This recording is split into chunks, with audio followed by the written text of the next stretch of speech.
नमस्कार दोस्तों, स्वागत है आपका आर्ट ऑफ कैंडलस्टिक में। दोस्तों, इस वीडियो में हम लोग बात करने वाले हैं आने वाले नेक्स्ट 5 दिन बाजार के लिए कैसे रहने वाले हैं।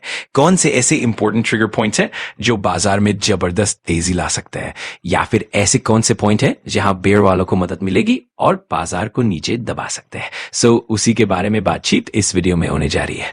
तो चलिए स्टार्ट करते हैं। बट पहले 2 फॉर्मेलिटीज। पहली फॉर्मेलिटी, क्या मार्केट पूरे 5 दिन चलेगा? क्या कोई छुट्टी उट्टी है? तो आपको पता ही है, कल के दिन की अगर बात करें, कल है सोमवार और सोमवार के दिन बाजार बंद है रिपब्लिक डे के चलते। बट फिर भी अगर देखा जाए दोस्तों, तो एक हफ्ते में मार्केट कितने दिन चलता है? 5 दिन। फिर भी इस हफ्ते मार्केट 5 दिन चलेगा। क्यों? क्योंकि संडे के दिन 1 फरवरी है और 1 फरवरी को बजट है। तो इवन दो कल 26 को मार्केट बंद है, बट 27, 28, 29, 30 और 33 को मार्केट खुलेगा। तो कुल मिलाकर 5 दिन, मतलब मार्केट तो चलने ही वाला है। और पिछला पूरा हफ्ता बेयर वालों के पक्ष में रहा। जो बाजार 25,500 के ऊपर था, उसको 25,500 के नीचे भी ला। लगभग 2% यानी करीब 500 पॉइंट्स तक निफ्टी को नीचे लाया पिछले 5 ट्रेडिंग सेशंस में। किसने? बेयर ने। तो शॉर्ट रेंज की बात करें तो बेयर वालों का ज्यादा दबदबा देखने को मिल रहा है। काफी लोगों का पोर्टफोलियो लाल से और लाल होते हुए देखने को मिल रहा है। प्रेशर बढ़ते हुए देखने को मिल रहा है। अब इस हफ्ते के इंपॉर्टेंट ट्रिगर पॉइंट्स की बात करना शुरू करते हैं, जिनके चलते बुल वर्सेस बेयर की बड़ी लड़ाई देखने को मिलने वाली है। इंपॉर्टेंट पॉइंट्स स्टार्ट करते हैं। पहला पॉइंट है FOMC मीटिंग। इस साल की बात करें, 2026 की बात करें तो जनवरी 27-28 को हमें फेड की यानी FOMC की मीटिंग देखने को मिलने वाली है। अब इस मीटिंग में क्या आउटकम निकलेगा, यही देखने वाली बात है। वैसे तो स्ट्रीट यही कह रही है कि रेट को होल्ड किया जा सकता है, यूजुअली कोई बदलाव नहीं होगा। ट्रम्प प्रेशर डाल रहे हैं पावेल जी के ऊपर, ये आपको पता ही है। अकॉर्डिंग टू रिपोर्ट्स, पावेल जी के ऊपर फेक केसेस की भी बात सामने आई है। इंपॉर्टेंट पॉइंट यही है कि इस हफ्ते फेड की मीटिंग है, रेट कट होगा या नहीं होगा, यही देखने वाली बात है। नेक्स्ट अगर बात करें दोस्तों, तो कल यानी 26 जनवरी मार्केट तो बंद रहेगा, पर 26 जनवरी से रिलेटेड एक खास बात है। यस, जो चीफ गेस्ट यहाँ पर इनवाइट किए गए हैं वो यूरोप से है। और आप सभी को पता है कि इंडिया और यूरोप के बीच 20 साल से अटका हुआ FTA फ्री ट्रेड एग्रीमेंट अब फाइनली हो सकता है। इसके बहुत ज्यादा चांसेस है।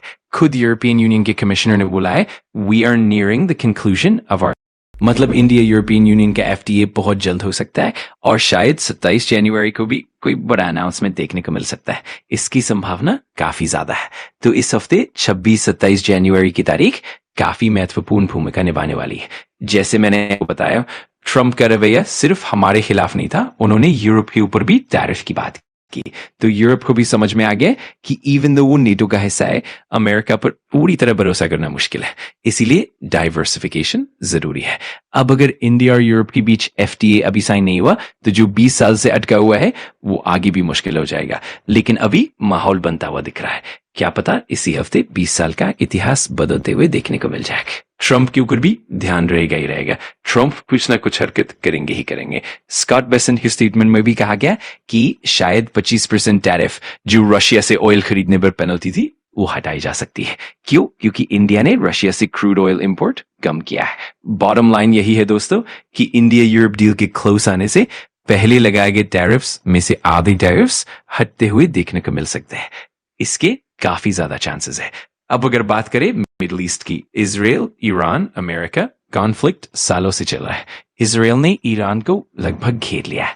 It's just a matter of time. Iran के पास क्रूड ऑयल का बहुत बड़ा रिजर्व है, दुनिया का तीसरा सबसे बड़ा ऑयल रिजर्व। अमेरिका का इंटरेस्ट वहां रहेगा ही रहेगा।